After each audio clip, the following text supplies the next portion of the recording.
Good morning, children. The other day we were discussing motion in one dimension. In that discussion, we just explained what is measurable quantities, what is scalar quantity, what is vector quantity, and what is motion in one dimension, and then we covered even distance and displacement. Now some more terms which you already learned in your early classes, we are going to learn again. Just a recapitulation. Speed. So when do we come across this word speed? So when you are comparing the motion between two bodies, which body is moving faster? So when you use in collateral the word faster, we use when it comes to the physics as a term of speed. So what you people learned in your early class? Speed is the distance traveled by a body in a given time or a unit time. That is the word you people learn. Speed is the distance traveled by a body in a given time or in a unit time. So that means here we are comparing two components, the distance with time. So instead of learning it as speed is the distance traveled by a body in a unit time or a given time, we can learn it as a rate of change of distance. Rate of change of distance as a speed means at which rate the body is covering the distance. We are comparing and we can call it as rate of change of distance as a speed. Here we are not specifying the body is going in which direction. So obviously it's a scalar quantity. It's a scalar quantity. Now if you are taking the units, the SI as well as CGS, distance is measured in meters, time in seconds. So we write it as meters per second as the SI unit, or you can write meter second to the power of -1 also is the SI unit of speed. The same way when you are coming to the CGS unit, distance is measured in centimeters, time is in seconds. So we write centimeter per second, or you can write centimeter dot second to the power of -1. So where it comes the CGS unit of speed. Is it clear? Then going to the next one, we have a different varieties we learned here, which you people already learned in the class 7th or 8th rather. Uniform speed, non-uniform speed. You learned it as uniform speed, non-uniform speed. So when are you going to call the speed as uniform? If the object is covering equal distances in equal intervals of time, then the body is going with a uniform velocity. So for example, if you are taking a ball is moving on a frictionless road or a floor, if it is moving on a frictionless floor, its velocity comes as uniform velocity. Uniform speed. The same way if you are taking a cyclist going on a track, cycling track, there also as there is no traffic he can cover equal distances in equal intervals of time, then we can say it's uniform speed. But when it comes to the non-uniform speed, we cannot say the body can be covering equal distances in unequal intervals of time. Means the time taken may be less or more. then we can say if a body covers equal distances in unequal intervals of times or vice versa. Vice versa in the sense, if the body covers unequal distances in equal intervals of times also, we can say it is going with a non-uniform speed. So then, how we know the speed of the body during its journey? Means you would like to know at what speed I am going on. So then, we use speedometer for the vehicles, which will give the instantaneous speed, means the speed at that particular time. So when you are going instantaneous speed, as you are going with the at that particular point or at that particular minute, you would like to know at what speed you are going, then we check instantaneous speed, which we can measure with the speedometer fixed for the vehicles. So that is about instantaneous speed. So in that case, when the body is going with the non-uniform speed, what we will do is to measure the total speed, we calculate the average speed. So average speed is going to be the total distance traveled by the body, total distance traveled by the body by the total time taken. We can calculate the average speed of a vehicle. So that's about speed and its different forms with its CGS and SI units. Now let us go for the next concept, that is velocity. So what comes? Velocity.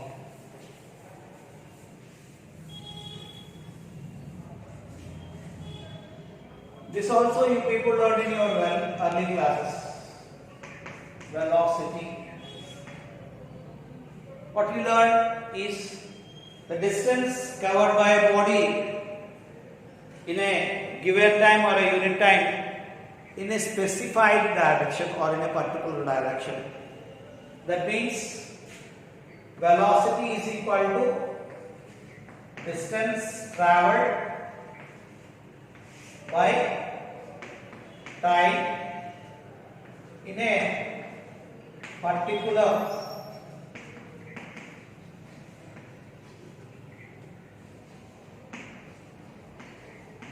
direction or in a specified direction. So that means we are giving its magnitude as well as direction, so it's a vector quantity.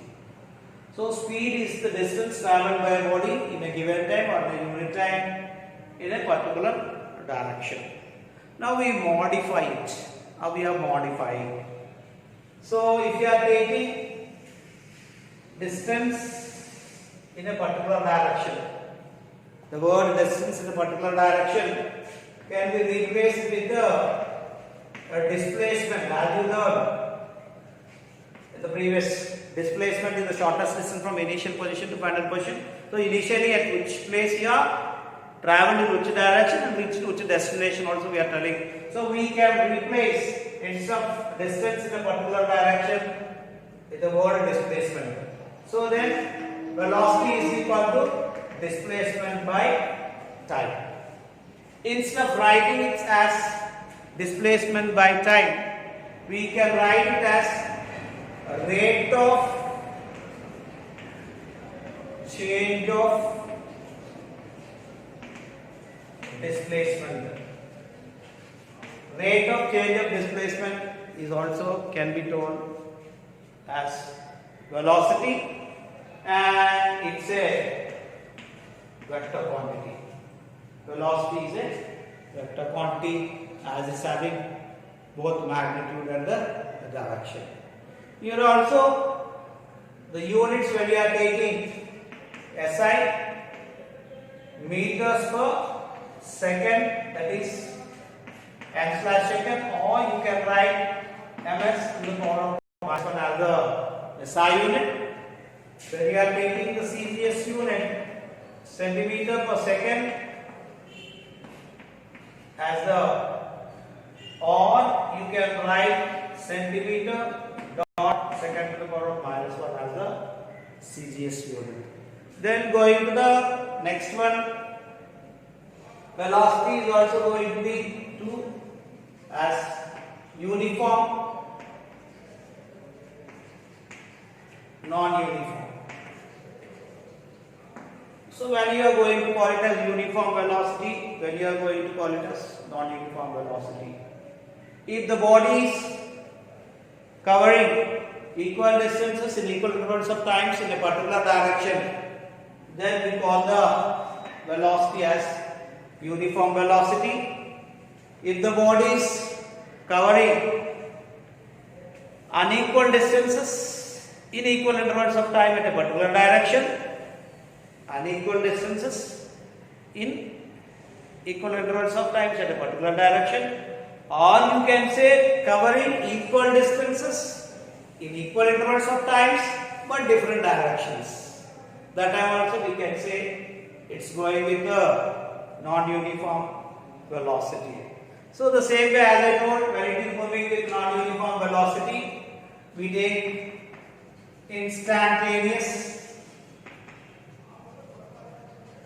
velocity, that is also with the help of speedometer which we are having for the vehicle. And then here, if body is going with non-uniform velocity, we calculate average velocity. The average velocity can be calculated by taking total displacement by the total time taken, will give the average velocity of the body. So that is what we can say when you are talking about velocity. Now here I got an example. If you are taking an object covering certain distance, will have some speed, but at the same time its velocity is going to be 0. So for this, what examples we can give?